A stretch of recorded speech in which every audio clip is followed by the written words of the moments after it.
Hello, everyone.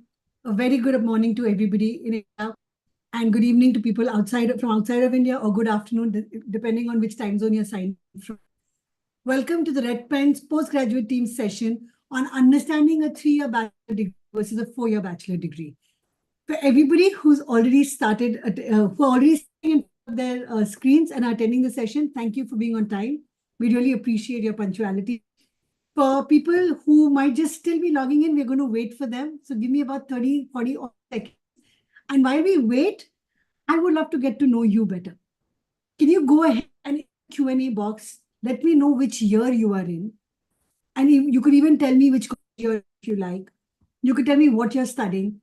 If you can share with me what of your educational journey you're in, I can curate the information and share specifically for you. So go ahead, attendees, leave me a little quick note in the Q&A box where you're logging in from. And I wait for you to put that message in. I would also like to take a minute to share with you the Red Pen. Over the last 11, 12 odd years that the Red Pen has been in Mumbai, we have worked with so many diverse applicants across the boarding school, undergraduate, postgraduate, and space that we have actually managed to build a very strong network universities internationally. University admission officers from Singapore, from Australia, from the UK, US, Canada, not only do they visit us when they are in India, in the subcontinent, but we also make an effort to go and visit them and see their campus and keep those connections going. It is through this very strong network that we are able to get to you the most data and unbiased information from the world of study abroad. At the Pen, our entire endeavor is to support you in your journey and making sure you get access to most accurate information without getting bogged down with everything that's available on the internet. Through this session, I want to share with you how to get ready for your abroad journey ahead. If you have any specific questions about your unique situation, your studies, please go ahead and put it in the Q&A box while I continue my session as well. And address them by writing within the box for you then and there, or at the end of the session, we'll do a Q&A session. We're just going to wait for another quick minute. Hi, Mridul. Okay, I can see that the final year student from NM. There's also somebody studying psychology. Hello there. Hi, Shreya. I can see Shreya's here from in UK. All right. Shall we get started? I think you guys wait enough. Let's go in. Let's first understand the kind of degrees that are available specifically in India, but this also resonates with some of you studying in the UK. Within India and in other 3-year batch program situations, there are 4-year or 5-year bachelor programs that are available, which are called technical degrees. The Bachelor of Technology or the B Engineering, as some of you know it, the MBBS, but also the new integrated law programs that we have, which is either a BA or a BSc or a BCom combined with an LLB option, which you do for 5 years. These are called technical degrees, and these are available for a longer duration. They are not your typical 3-year bachelor degree. However, if you had to go into the conventional style of education in India, it comes from the United Kingdom. And in the United Kingdom and in India, we have a 3-year degree system. The conventional degrees in India, for example, if you're studying in Mumbai University, Delhi University, SNDT, if you're doing a bachelor's of science at BTech, you're going to have a 3-year undergraduate degree because that is the University Grant Commission law. It's a policy that we follow. And now we also have the liberal arts options. Now, these liberal arts options, because they're giving you a bachelor's degree, are only allowed to confer a degree with a 3-year undergraduate option. The degree cannot be for longer or shorter than that. It must be for 3 years. Okay. So then, if these are the non-technical degrees, right, let's understand which countries in the world offer how many years of an undergraduate degree.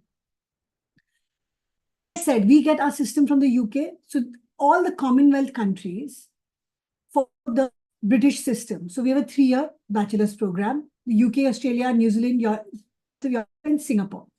All of us have a 3-year undergraduate degree. conventional, non-technical in nature, right? Now, the other unique thing is also most conventional programs are 3 years of the same program.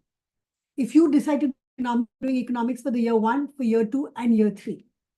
If you're doing psychology, same. If you're doing sciences, same. Okay?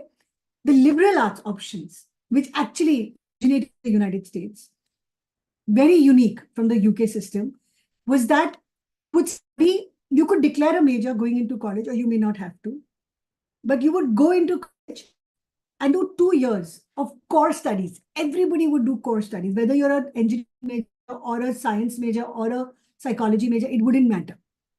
You have to do your year of core studies with some electives from the major of your choice. And then you confirm whether this is in fact the major you're going to continue with, or you could switch your major. And then for the next 2 years, you only focus on your major. That's a liberal arts style of education. Now that's here in India now as well. The UK, there's one college that offers it. There are some colleges in Netherlands that offer it, universities in Netherlands. It's a very predominant United States phenomena, the liberal arts education. So when you look at liberal arts education, in the United States, you study for 4 years. You have the first year general courses, and then you have the 2 years of your major courses. In India, our liberal arts program is 3 years, but then they give you an add-on postgraduate diploma to do should you want to study for 4 years, right? Now, please understand, when you are applying for a master's to the United States from India, they are looking at your 3-year curriculum, right? And they are gauging whether your curriculum is considered eligible from a credit perspective. You have studied courses for the same number of hours that they would hope for you to, should look at going into a 4-year program. Should you be looking at comparing it to a 4-year bachelor's? Okay, so think of this. I'm at Delhi University, and I have done 3 years of psychology. So I have done all 3 years only psychology. And when I'm applying for a master's to the United States, they have a 4-year bachelor's program, right? So they cannot take you in blindly. They cannot say, well, that's fine as long as you come in, because they're thinking in their head, our students are collecting more credits over 4 years. But when this 3-year person comes in, this 3-year person has only done psychology for 3 years. And if should you be applying for a master's in psychology, master's in counseling, master's in school counseling, something related, they are now studying each course that you've done, and they're comparing it to how much psychology rigor is in their 4-year psychology and in your 3-year psychology. And should they find the rigor equivalent, then they consider you eligible to apply for a direct graduate school program. Then they will consider that degree as an equivalent degree. Okay, but should they find your rigor little like Christ, Ashoka, for example, because they're liberal, Mumbai University, you don't do psychology all year. If they find your rigor to be lesser, then they cannot consider you equivalent, right? Now, that is not the only parameter. They also look at your specific GPA. They also look at the progression of GPA. They also look at what is the NAAC accreditation of your bachelor's institution. Is it A++? Is it A+? So what they're looking at it from a very technical point of view, considering you whether you have the right amount of credits to be considered equivalent to a degree. All right. So which is why you must understand that even if you have a 3-year degree and you're thinking in your head, well, I did 3 years of an honors program from Delhi University, whatever you want to call it, it doesn't directly mean that you can just apply with the confidence saying everyone will consider you equivalent. Then there are certain steps you're going to have to take and that we're going to talk about later. Here in the UK, however, most UK universities, the amount of the intensity of the program that you do, you would typically be considered equivalent. I have in the last 18 years not come across a student who's got good standing, a higher first or a 2-1, first class or a high 2-1, sometimes even a high 2-2 actually, not considered eligible or not considered equivalent to an undergraduate degree of 4 years from the United States.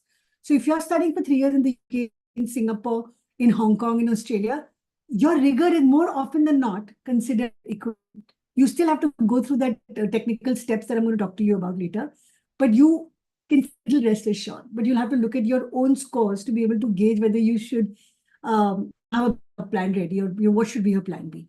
But in India, it's very tricky. It's very tricky to say black and white. Oh, you're from this college, you'll definitely do it. Oh, you're from NM, you'll definitely get it. Oh, you're from Ashoka, you'll definitely not get it. It's very hard to predict. So we're going to go a little bit and talk about that later. But before I go into that conversation, let's talk a little bit about which countries can you definitely consider for a 3-year bachelor's degree, right? You can go study for a master's in the UK. The master's in the UK is for 1 year, right? So you can definitely go do that. 1.5 to 2 year master's programs. Germany, Spain, Netherlands, 1.5 to 2 year master's programs. Ireland, even, they don't have a problem with you. Australia, with your degree, sorry. With New Zealand, Australia, Singapore, they will all take your 3-year undergraduate degree. Some colleges in the US and Canada, because I just explained to you, because of the credit evaluation, some of the colleges and some of the programs, they in fact are quite familiar with certain colleges in India, right? Like Columbia gets so many applicants from India, and it has gotten so many applicants from India in the last so many years that some of the programs, they automatically know what to expect from an Indian audience. If I'm getting an Indian applicant, I know the level of rigor to expect if they're coming from X, Y, Z colleges. So they have information on the website saying if you're a 3-year undergraduate degree from India, don't worry about it. We'll take it into consideration. Right? But as you can see, my slide has a limited list. It's not because I didn't have enough place. It's because the list is limited. The list does not allow for me to just like keep putting in names and saying you don't need to worry about it at all. There is a limitation, and you must accept that there is a limitation, which is why if you are thinking in about what your next step is going to be, then I applaud you for having that foresight to know that there might be technical steps that I have to traverse, so I should start soon. Good time to get the paperwork rolling. All right. If you do think of questions, instead of holding it in your head, you want to just put it in the chat box, go ahead and do that. The team is here to help me support answer questions. So I am confident that the first question in some of your minds is, how do I know if I need a 16? Right? So, Chitti, what are you saying for me? Do I need it or not? Let's start by a quick exercise. Sit back and ask yourself first, do I know my subject of specialization? Sorry, Neetu, I can see that your hand is raised. I cannot take any live questions. Go ahead and put your question in the Q&A box, and then I'm sure my team will answer it for you, or we'll take it live at the end of the session. I know my subject of specialization. I could be a BSc Life Sciences at this moment. Am I looking at a Master's in Life Sciences or Molecular Biology? Or am I looking at a Master's in Integrated Marketing? Looking at a Master's in Data Science? Am I confident about what I want to study in grad school? Right? Take a second, everybody. I want you to think of this, and I want you to have an answer ready in your head. And if you don't, then that is a topic of conversation with your counselor. Next question. Do I have a location preference? Now, sometimes when I'm counseling applicants senior year or 1 year work ex, 2 year work ex, and they talk to me about one specific country, sometimes choosing a country just makes sense, right? If I was looking at studying, for example, okay, I want to focus on strategic marketing, and there are really strong programs in the United Kingdom, and this person has good amount of foundation work experience, but they have a 3-year undergraduate degree, and it's going to be really hard for them to be to that 4th year because they're going to have to quit their job, and then they're going to have to study again, and then that work experience becomes a limbo situation. I might actually tell them, listen, don't even consider to the United States. I think it's a waste of your time for you to leave such a good lucrative job and put all this energy in this 1 year PG diploma or 2 year master's program just to get a shot at going into it, whereas there are such amazing programs for your program of preference only in the UK. Or if someone's looking at data science and they're very, very interested in getting into research, and they have a master's in, they have a bachelor's in computer science from Ashoka, for example, I might, if their goals are exactly in research with data science, then looking Europe might actually make sense instead of doing either one additional year just for the United States. However, sometimes my advice to certain applicants may be that don't be focused on a location. Look at a strong program for your profile fit, regardless of where the work may be. Because the fact of the matter is a lot of countries are now willing for you to stay back. Jobs might be less right now because economies across the globe, including India, are suffering. But that doesn't mean you're not allowed to stay back and find work, right? So the UK is so open now. Netherlands is open. Ireland allows you to stay back for a year. United States 1+2 year extension. Canada has a 2 year. Australia has a 2 year. So there's so many countries that it's detrimental to stick to one country. It might actually make sense to find a really good program for your profile, regardless of which location it is in. So once you've answered these two questions for yourself, do I know my subject of specialization and do I know my location? Then you want to now get into technical aspects of getting your undergraduate credit evaluation done, right?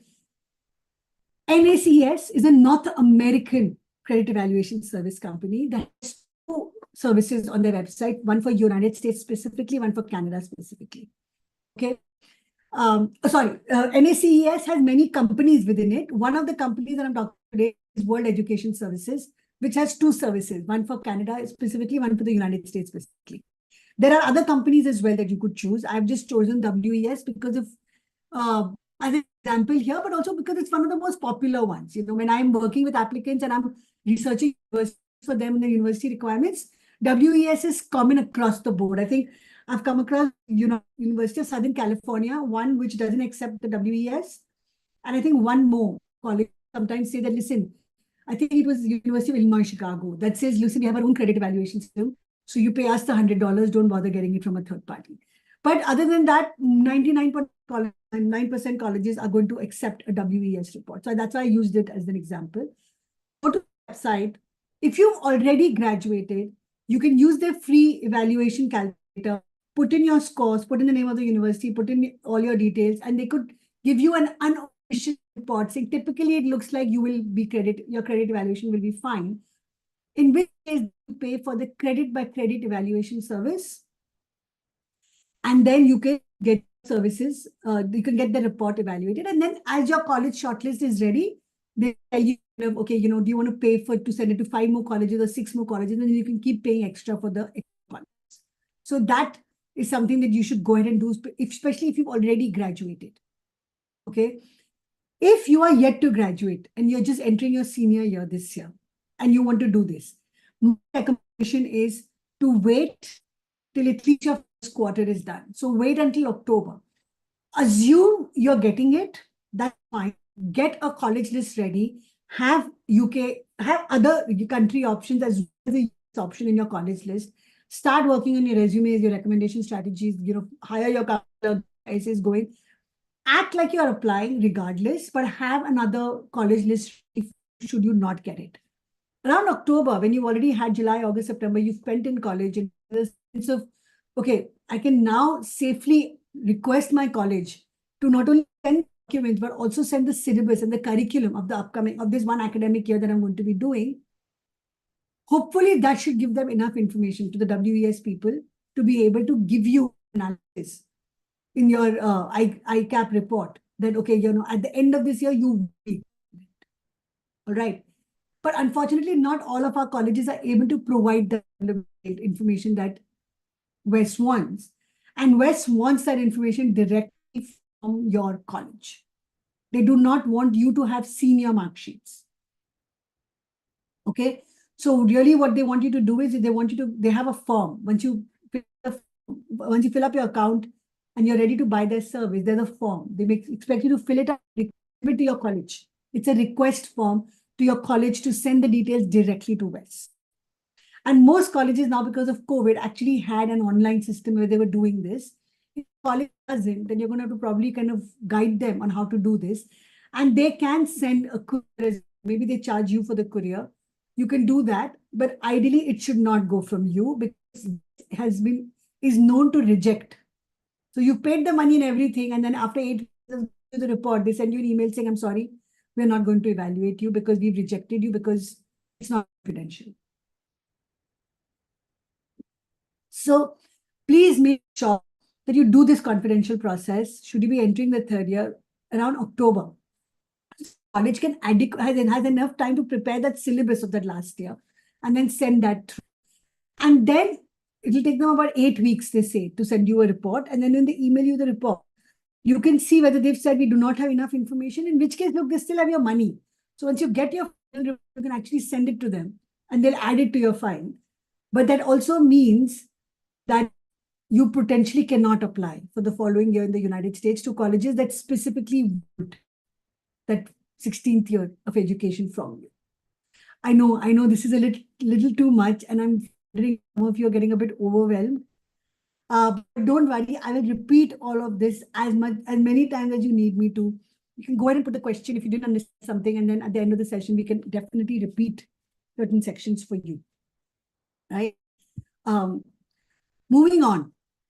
If some of you feel like, well, I feel like, or after you do that step, if the question in your head is going to be like, well, I feel like I'm going to need that 16th year, can I really do about that? So then let's talk a little bit about that. Remember, I told you that your bachelor's degree evaluations will depend on the NAAC accreditation of the institution you're at. And these institutions get audited by the University Grants Commission, by UGCs, every 3 or 5 years, which means that sometimes they have an A+ accreditation, sometimes A++, sometimes it's just a B+. So you want to check it on your college website, or you ask your college office, registrar's office. And when you choose your 16th year option, it must be a postgraduate diploma, not a diploma. A postgraduate diploma. Check whether that diploma is NAA accredited or AICTE approved. Okay. It needs to have one of these accreditations. These are official bodies that certify the programs that we are running. Even before COVID, there were these opportunities where if you had university distance education, or Pune University distance education, or Delhi University distance education, because the mark sheets, and of course, they'll have to make it into transcripts, and just mark sheets, and we'll talk about transcripts a little later. Because they were sending out these transcripts, for example, I'll use Mumbai University as an example. It was called the Institute of Distance and Open Learning.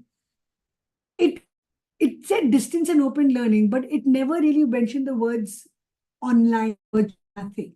So very often a student who would do this distance education program would be able to submit that first year of the master's mark sheet as their 16th plus, right?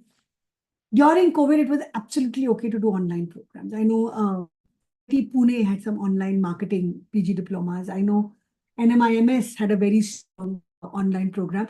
I know IGNOU is very dodgy. IGNOU programs are sometimes accepted. But during COVID, a lot of these distance education and online programs became popular because they were, the way the paperwork was presented, it was clear that these were kind of full-time situations.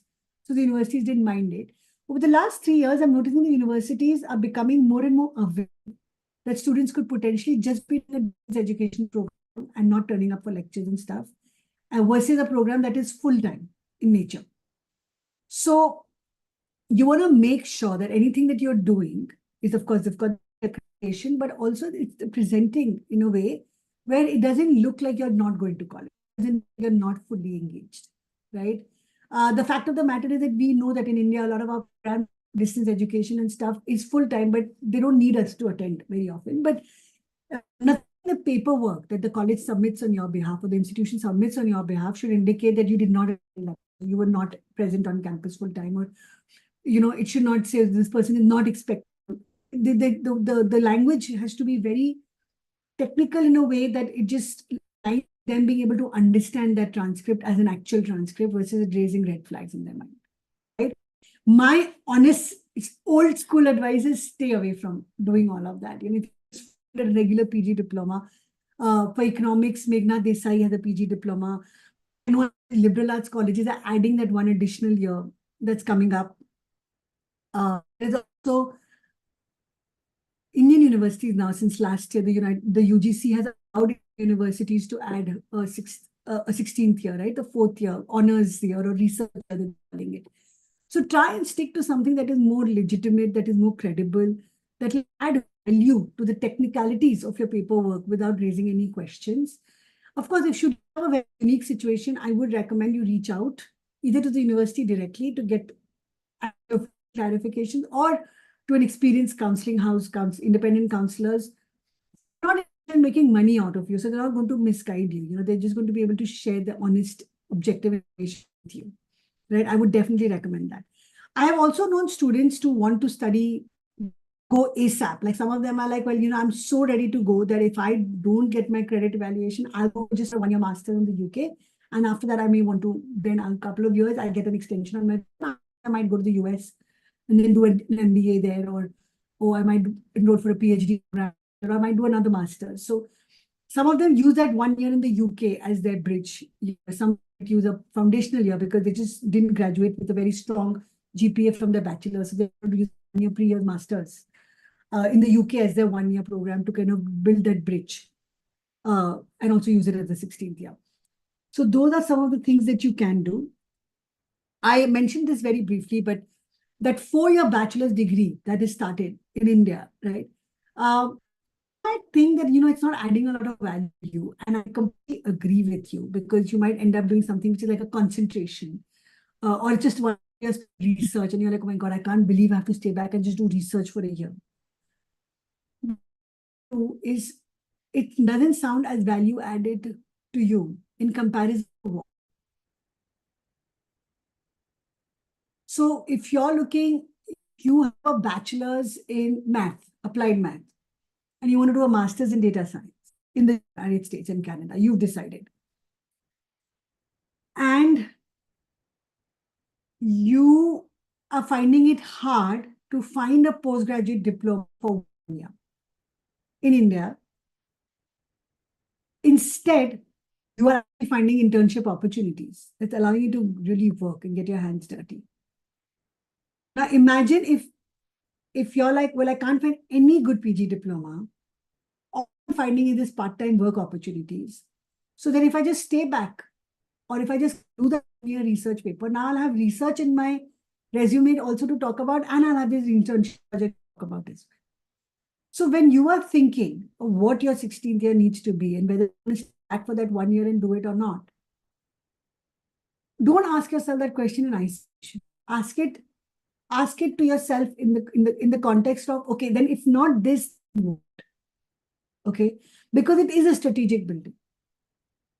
And if the concept is frustrating you, and you're like, I can't believe I have to do this, then you have to find a counselor who will help you find good colleges that accept a 3-year undergraduate degree, or then you are comfortable not applying. You have made your choice. You've chosen the parameters that align with who you are as a person as of today, right? So then there's no place for regret. No point getting frustrated about a technicality and then spending more energy behind trying to beat a system. It's just not worth it, right? Like, I'll give you another example. If you're studying life sciences in India and you want to go and do a master's or a PhD abroad, especially North America, and you are like, okay, well, I cannot find any PG diploma. I want zoology, and I cannot find any PG diploma in zoology. Do a 2-year master's. Do a 2-year master's. Spend those 2 years building a much deeper understanding of zoology. Do 2 years master's in statistics. You don't have to do it in life sciences again. Build a very strong foundation of statistics and research, research calculations. Then make a pitch for a master's in zoology in Canada. If you're so committed to your goal and you know you only want to study in America, time is your friend. The more time you spend working and building an academic foundation for yourself, the stronger the person you'll emerge out of that program in the competition pool, right? Because for the fact of the matter is, for the masters, your competition is everybody who's in the year to everybody who has about 10, 14 years of work as well. So don't look at it from a very short-term gain perspective at the 16th year. So if your unique situation is such that you're very, very clear that you don't want to waste time, you don't want to have to do a 16th year unnecessarily, which doesn't make sense, and I'm just wasting my time, maybe it's okay to not apply to each and every college in the United States in that case, or in Canada. But that's something that you need to think about very hard, the choices you're making for yourself. Now, I mentioned the word transcript earlier. So I'm going to spend a few minutes to introduce the topic of transcripts, right? Transcripts are not mark sheets. Transcripts are an international version of a credit scorecard, if I could, that is issued by a college, which is a global format. So everybody can understand exactly what they want to know from your course of study. If you go back and look at your your bachelor's mark sheet, especially if you graduated, you'll see so many code words and stuff like 3065 or whatever, which is the University Grant Commission code for that program, or your university's code for that program. Information that the mark sheet has is irrelevant in this process. You understand? So a transcript gives every college in the world the exact piece of information that they want to know about you. Here, I do want to make an extra point to you about bearing in mind that if you have already graduated, they are expecting to see your convocation degree. Especially if you graduated up until 2023, your convocation should be with you by now, regardless of which university you graduated in India, in the United States, in the UK.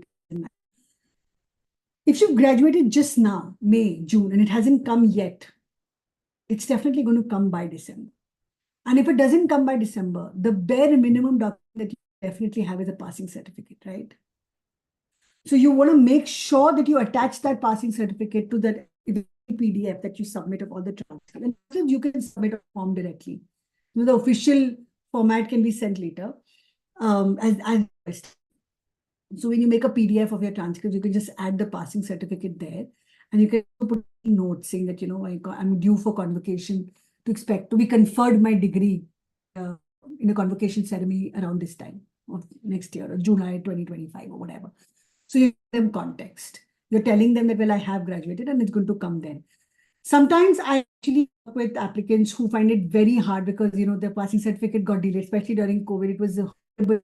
All documents were delayed. And I actually got them to start getting letters written by the registrar, the letterhead with the college official stamp, declaring that this student is a bona fide student. And yes, the transcripts are delayed and the convocation ceremony may not happen. And the passing certificate will be given time. And, we want to declare that this information is honest and it's truthful. And so we kind of predicted it. We kind of knew that this was going to be a situation. So we kind of went and we did templates for all our applicants from India and the UK and the US applying to Singapore and like that. And everybody was, we encouraged each and every applicant we worked with to kind of get steps and send them out. So we didn't have anybody having problems getting admits on technical reasons. It didn't happen. And we were able to prevent it. So these are just some things to keep in mind. Your WES evaluation also gives you a GPA, by the way, and your transcripts will also mention your GPA. And sometimes you'll notice that if your mark sheet is in percentage, transcript actually has a conversion chart on it. And that conversion chart is very, very critical for universities to understand context of how they are grading you and how this university needs to understand your grading. Now, sometimes you notice that the percentage in the GPA do not align because of the conversion chart. Check all of these details before you submit. Sometimes the WES GPA doesn't align with your own GPA. It's higher. Sometimes so you want to check all of these discrepancies, and it should all make sense in this kind of thing, right? Because WES will give them the conversion chart also, saying this is the conversion we've used. But then your transcript will have your conversion chart.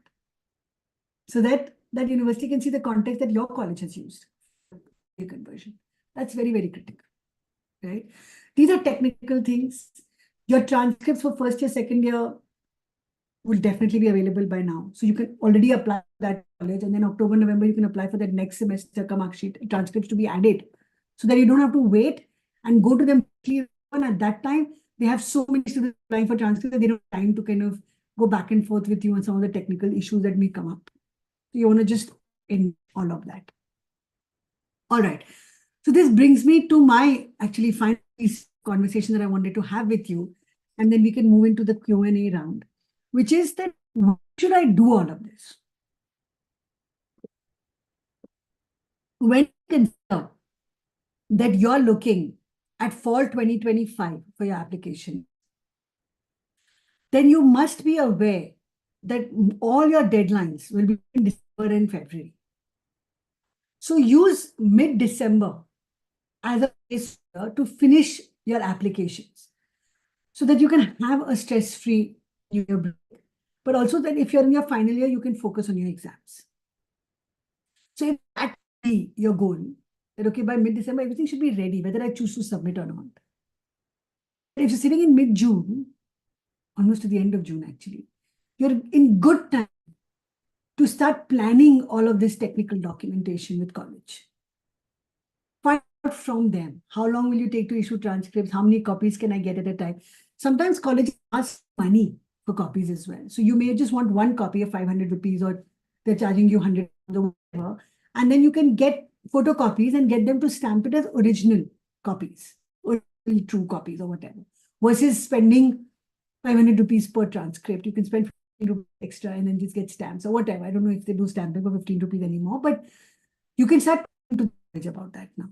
And your goal should be that before October, right? Before college for the Sera or Diwali or whatever break, my core work be even recommendations for that matter.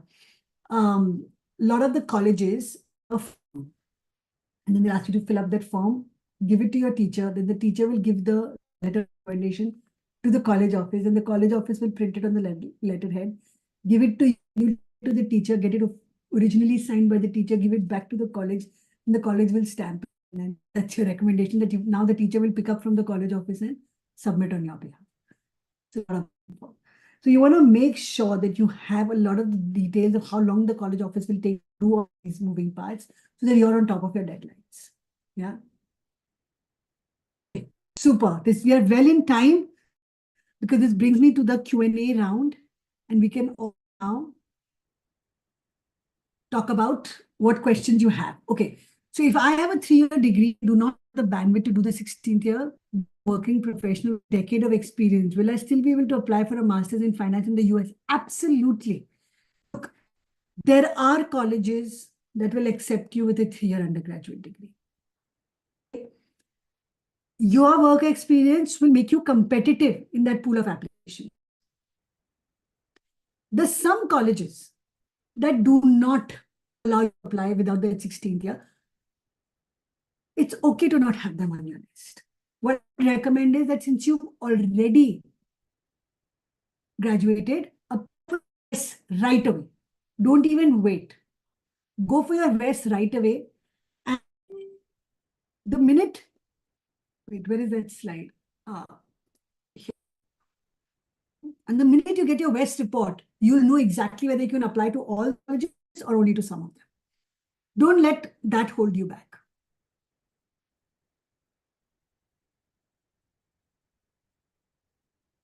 Oh, yes. So actually, the Red Pen marketing team has posted a link on leaving a review. So if you did find my session insightful, 2 things. One, you can see the recording and we'd be happy to email that to you, the link. The second would be, go ahead, leave me a review. Please let us know how much you enjoyed the session, whether it was insightful for you or not, whether it was informative for you. Because our marketing team is very, very excited about doing this session. And they're like, please, can we get some reviews? So go ahead, audience, and do that. All right. Let's see what other questions we have. Okay. There's a question about MBA. That's an interesting question. Because when we look at an MBA,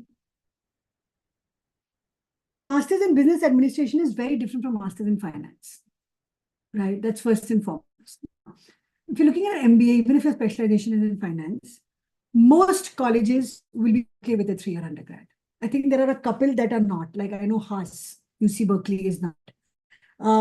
But in that case, you're not going to study for 1 year just for like 2 schools, right? Which are anyway so competitive. Like your chances like a drop in the ocean getting in. So you might strategically just choose to not apply to those couple of places. But most would be okay, especially for an MBA. Okay, if my institution doesn't have a good NAC accreditation, any chances to get a master's degree in the University of Oxford or Harvard? I come from law. Okay, here is the thing.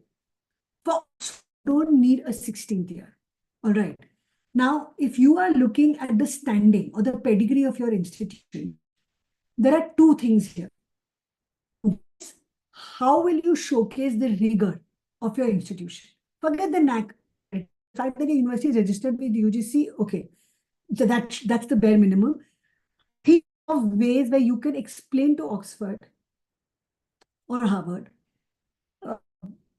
what is the rigor, academic rigor in your institution. Okay. Second, how will you explain what is your standing in that academic rigor level? If you can do these two, and remember your recommendation will be very, very critical for these elements. All right. But if you do these two, then you should be fine. Should not be an issue. They should not hold it against you. Okay. BCA from an A++9 CGPA and doing distance MCA from IGNOU help meet requirements. I'm looking at a master's in quant finance program in the US. Okay. Your college accreditation is fine, your CGPA is good, your GRE is good. Do distance education from NCA from IGNOU.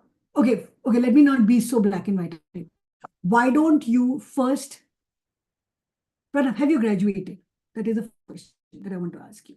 If you have graduated, why don't you do the WES first and foremost? If you do not get equivalency, then get in touch with us. Let's talk about what you can do for the 16th year. I'm wondering if you can do like let me see, there was something here about AI and I had done some research. Here, Indraprastha Institute, PG diploma in ML and AI. Okay, Wellinger Education, some financial management. I mean, let's look at other things. Even a PG diploma in statistics from Delhi University, for example, Pranav, might actually help you, with PCA and heading towards a quant finance program in the United States. Let's do the best evaluation first, and then if you feel like, okay, I did not get the response I wanted, we can talk about it. Yeah. Has a master's the same value as MBA? Of course, Mridul.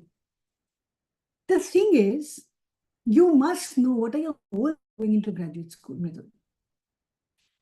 If your goal is, I want to be a subject matter expert, I really want to understand finance deeply, I want to be the person that people go to when the financial products are being made, when they're discrete strategies for the new product line, anything that is so focused and is geared towards being a subject expert, that's a master's degree.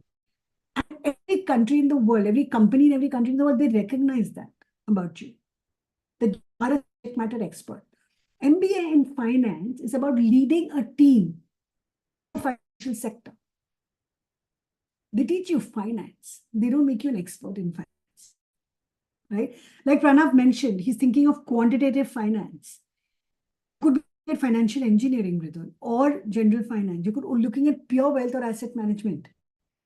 You could eventually be that subject matter expert who's so niche. Okay. All right. Any other questions at this point? Biotech Zoo. Can I do management or marketing or fashion designing?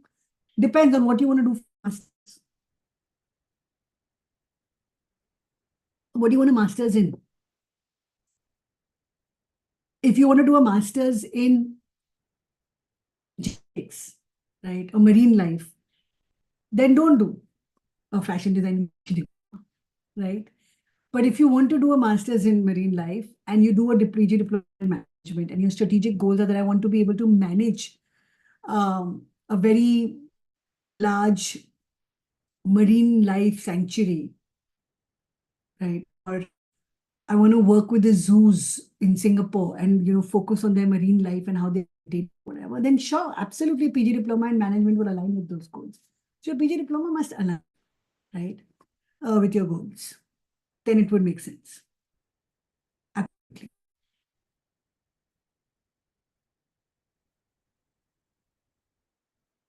If you want to do a master's in biotechnology,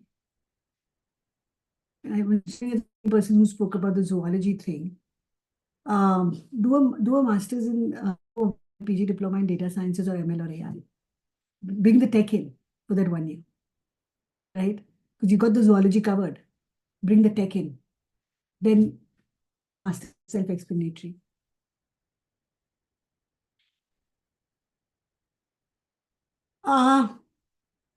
Australia is really good for masters in finance. Melbourne University of Technology, Sydney is very, very strong.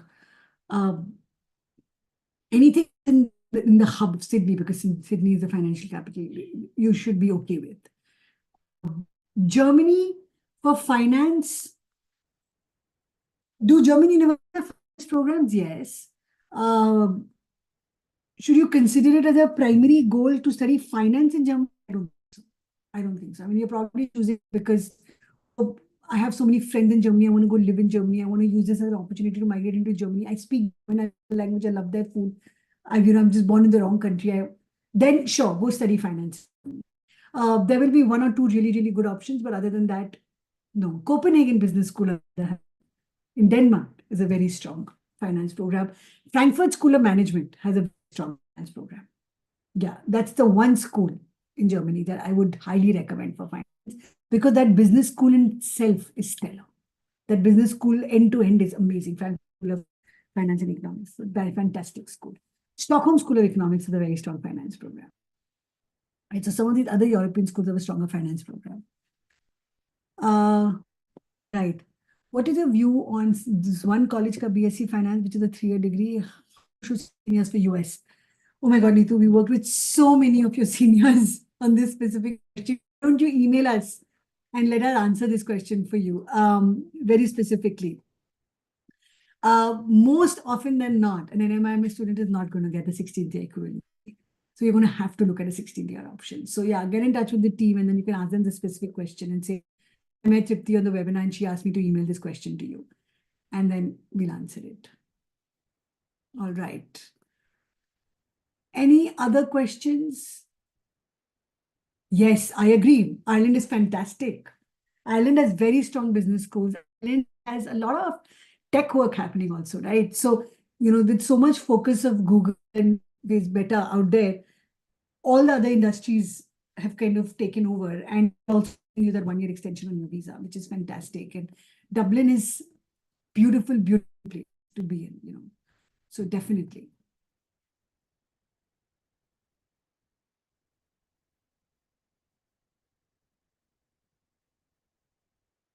All right. And I think I had one question which was before, but I did not get a chance to answer, which actually I did mention in the presentation. And then everybody can then email us if they have any more questions, which is, do I have to send, can my college only send it? Can I not send the documents? Yes. And the answer is no, you cannot technically send the documents. They want to see from official channels only, from your institute only. Even if Mumbai University for 3 years and then 1 year Indraprastha, they both have to send it and then they'll match it because you have to send the forms. The fact of the matter is that in the past, back in the day, when colleges were unaware of all of this, 20 years ago, when I first started this, a student would get the envelope from college. The college, I would make them get the college to stamp the seal of it so that they know it's confidential. I would ask the student to courier it from the post office, Indian post office, next to their college, and then send it from the college's name on behalf of the college. You courier it. The college wouldn't want to spend money on. Now the colleges offer to courier it, they just charge you for it. Initially, that was not the situation. So the student would send it, but they would make sure that there is no way to find out that they've kind of seen the transcripts earlier. And, for us in India or in the UK, you just have access to your transcripts. Nobody really thinks of it as confidential stuff. WES is very clear that even if you don't send us the transcripts, give us the mark sheet, but send it from the official channel. We've done those kind of strategic built-ins in the past, but now 99% of the college applicants come from, the applicant pool comes from, they are happy to even courier it. For example, some of them have digital channels. Just email the soft copy. But yeah, you just be is my piece of advice. Is it good, better to do the 4-year program for arts as it provides a research? I mean, do you mean Bachelor of Fine Arts? And I think just doing 1 year of research and building that academic writing is a great idea. It's a great idea because remember, you can also then use that year for your GPA, right? And if you're looking at a master's in fine arts, you don't need that 16th year, depending on what program it is and how creative or non-creative or how technical your program is. You may not even need the 16th year because MFA program will not typically want that 3 year versus 4 year. I mean, more focus on your portfolio. But if you're talking about Bachelor of Arts, then my advice to you would be, yeah, do that 4th year. Don't overthink it that, oh, it's another year wasted. It's not. Because you're academic writing skills, you're building strong research foundations, and plus you're taking that year to give the GRE and build a very strong file. If you've gotten your Bachelor of Certificate from IDOL, does it get difficult to get into colleges for design courses? Very, very good question, but it's a bit complex, right? Because how will you show that you've been engaged in 3 years in IDOL? That's a piece of conversation that we must have. And my sense is it might be a recommender thing, right? We might have to find that one recommender who's worked with you for 3-4 years, who's able to provide context about why was it a distance education program or was it a COVID situation. So I think strategic contextual conversation there could help you navigate this element of it. Not you won't get in. I'm saying you're going to have to think about how you present the data. So I mean, if you're talking about something like an ISME, right? Like you went to an institute of the ISD, the Design Institute, and then you did a BCom from. Those are fine. We've dealt with those before. Those are fine. And in fact, because you have a 3+3, give it to WES, chances are you'll get your equivalency of 4 years as well. Should you decide to do a master's design management at Parsons, or you want to do a master's in UI UX design at CMU or something, you don't have to do a 4th year. You'll be fine. Thank you, Mridul. Thank you for telling. What can I do for a low GPA? Again, good question. But are you a senior year student? Study harder. Graduate with a better GPA. Focus on the GRE. Do you have WorkX? In which case, what can you do about the GPA, right? But maybe there are some prerequisite courses that you could undertake for their 1 year from now until August 2025 that allows them to show them that you have a very strong academic side and that you will not struggle on their campus. Right? Okay, I'm going to call the session to a close now. Thank you each and everyone for attending. If you have any further questions, please get in touch with the team. If not, I might see you at our next session, which is coming up in August. Please stay tuned for that. We'll definitely share details. Please stay safe, stay hydrated, and see everybody later. Have a great Saturday.